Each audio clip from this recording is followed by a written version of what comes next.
Nous avons procédé aujourd'hui à la restitution des travaux des assises des médias du Sénégal. Ces assises ont été un long processus entamé au mois d'octobre 2022 et qui s'est poursuivi jusqu'en octobre 2024.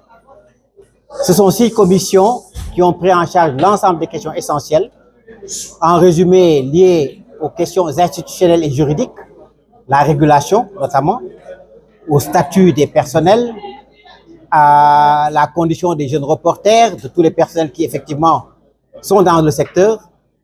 Mais également, nous avons réfléchi sur les contenus, sur la formation, sur les rapports avec les forces de défense, la protection des journalistes, etc.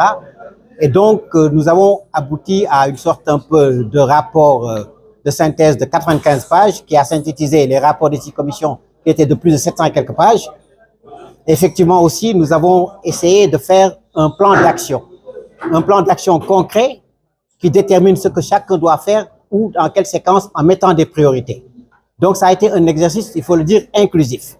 C'était pas réservé uniquement aux médias puisque nous avons eu la société civile, nous avons eu même des partis politiques qui étaient venus à l'époque, nous avons eu les chefs religieux qui se sont fait représenter, le clergé notamment. Donc, vraiment, les universitaires, une démarche tout à fait inclusive, les forces de défense et de sécurité. Et c'est lieu de saluer le travail accompli par la commissaire Joséphine Sage. Et donc, c'est un processus qui nous a pris beaucoup de temps, avec un certain nombre de réunions, de séances plénières, d'échanges. Tout n'a pas été comme dans un long fleuve tranquille. Il y a eu des, je dirais pas des confrontations, il y a eu des divergences, mais nous sommes arrivés à un consensus et dans une démarche tout à fait pragmatique et tout à fait, consolidante.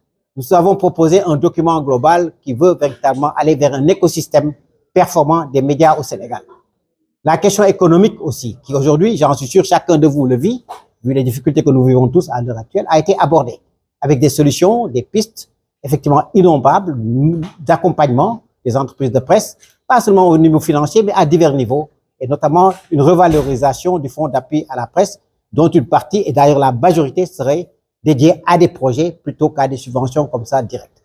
Donc voilà, c'est un travail véritablement qui a réuni près de 1500 personnes au total qui ont contribué. Donc sur 24 mois, le rapport a été déposé donc au mois d'octobre de l'année dernière au niveau de la tutelle. Et nous pensons aujourd'hui qu'il était indispensable, par respect pour tous ces gens qui ont participé, par respect pour tous ces Sénégalais qui ont entendu parler de ces assises et qui disent à quoi cela aboutit, de faire cette séance de restitution. C'est l'exercice auquel nous avons procédé aujourd'hui. Nous avons donné un document de 94 pages, ça ne peut pas se résumer. En tout cas, tout ce qui est le plus important, c'est d'abord au niveau juridique. Il faut une nouvelle architecture juridique et institutionnelle. Tout le monde le sait, le CNRA ne prend pas en compte tous les médias. Le CNRA, dans sa composition, dans ses missions actuelles, ne correspond plus aux exigences de l'heure. Il faut, et ça c'est le point de départ, tant que vous n'avez pas mis le système architectural, juridique, institutionnel qui sied, vous ne pourrez pas progresser. C'est ça qui règle les questions de statut des personnels, de formation, de financement, de contenu, etc. Il faut une nouvelle autorité. Et c'est vrai qu'il y a eu ensuite des travaux sous l'égide du ministère de tutelle pour effectivement aller vers cette autorité de régulation qui serait peut-être une autorité de régulation des médias et de la publicité. Le code de la publicité pratiquement est quasi inexistant. Donc, ou au moins il est désuet. Et donc, il faut non seulement qu'on légifère pour les médias, mais qu'on se projette vers l'avenir. Parce qu'aujourd'hui, avec l'intelligence artificielle, les évolutions que nous connaissons, parce qu'il y a des études prospectives qui sont faites pour les 25-30 prochaines années, que nous savons, il faut voir comment nous nous insérons dans tout cela.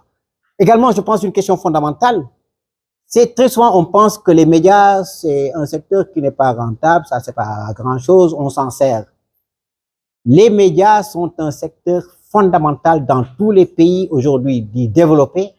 Les médias occupent une place de choix. Parmi les plus grosses fortunes aujourd'hui dans le monde, il y a des gens qui sont dans le domaine des médias.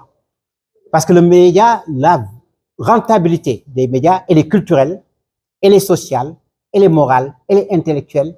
C'est un ciment qui permet effectivement de souder une nation. Et je le disais tantôt, la nourriture que nous consommons partout dans le monde, la principale nourriture quotidienne sont les médias. Le nombre d'heures que l'on passe sur les réseaux sociaux, à la télé, à la radio, etc., c'est sur les médias. Donc, c'est un secteur absolument fondamental dont il faut tenir compte. Et dans nos pays, en l'occurrence, si on veut aujourd'hui gagner la bataille, j'allais dire, économique, attirer les investisseurs. Si on veut aujourd'hui nous positionner diplomatiquement, culturellement, à tout point de vue, sportivement et tout, les médias ont un rôle essentiel à jouer. On a l'impression aujourd'hui qu'on se regarde en chien de faïence, etc. Ma conviction est que la majorité des médias aujourd'hui au Sénégal, des professionnels qui sont des professionnels qui n'ont pas d'autre agenda que des agendas professionnels, des agendas de patriotes, des agendas qui aiment ce pays, qui veulent le servir et qui veulent être utiles à leur communauté. C'est vrai, il y a des cas isolés sans doute qui sont là, qui posent problème, auxquels il faudra parler. Et c'est également l'occasion de dire qu'il est important que l'autorité d'autorégulation soit renforcée et dotée de pouvoirs conséquents. Je le dis souvent à Mamadou Thior, le CORED rénové, renforcé, doit être pratiquement la DIC des journalistes. Au lieu d'aller dans les actions de justice, etc., c'est le premier palier vers lequel il faut aller. Ou entre pairs. La sanction des pairs, qu'elle soit positive ou négative, à mon avis, est la sanction qui est la plus importante.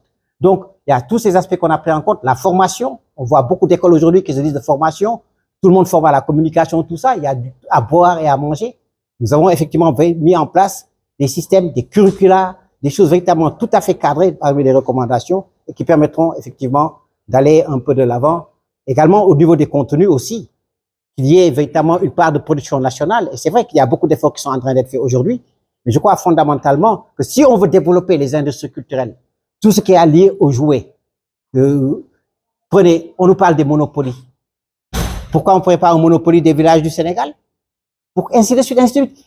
Et ça, à partir des médias, on peut effectivement donner toute la place aux industries culturelles et créatives, qui est aujourd'hui un secteur essentiel. Un pays comme la Côte d'Ivoire, il y a 2 ans, engrangeait autour de 150 milliards de francs dans ces industries culturelles et créatives. Aujourd'hui, je suis sûr que le chiffre a fondamentalement augmenté. Donc, il est important aujourd'hui que nous fassions effectivement cet effort de bâtir cet écosystème dans la responsabilité, dans la liberté, dans le professionnalisme et dans la solidarité.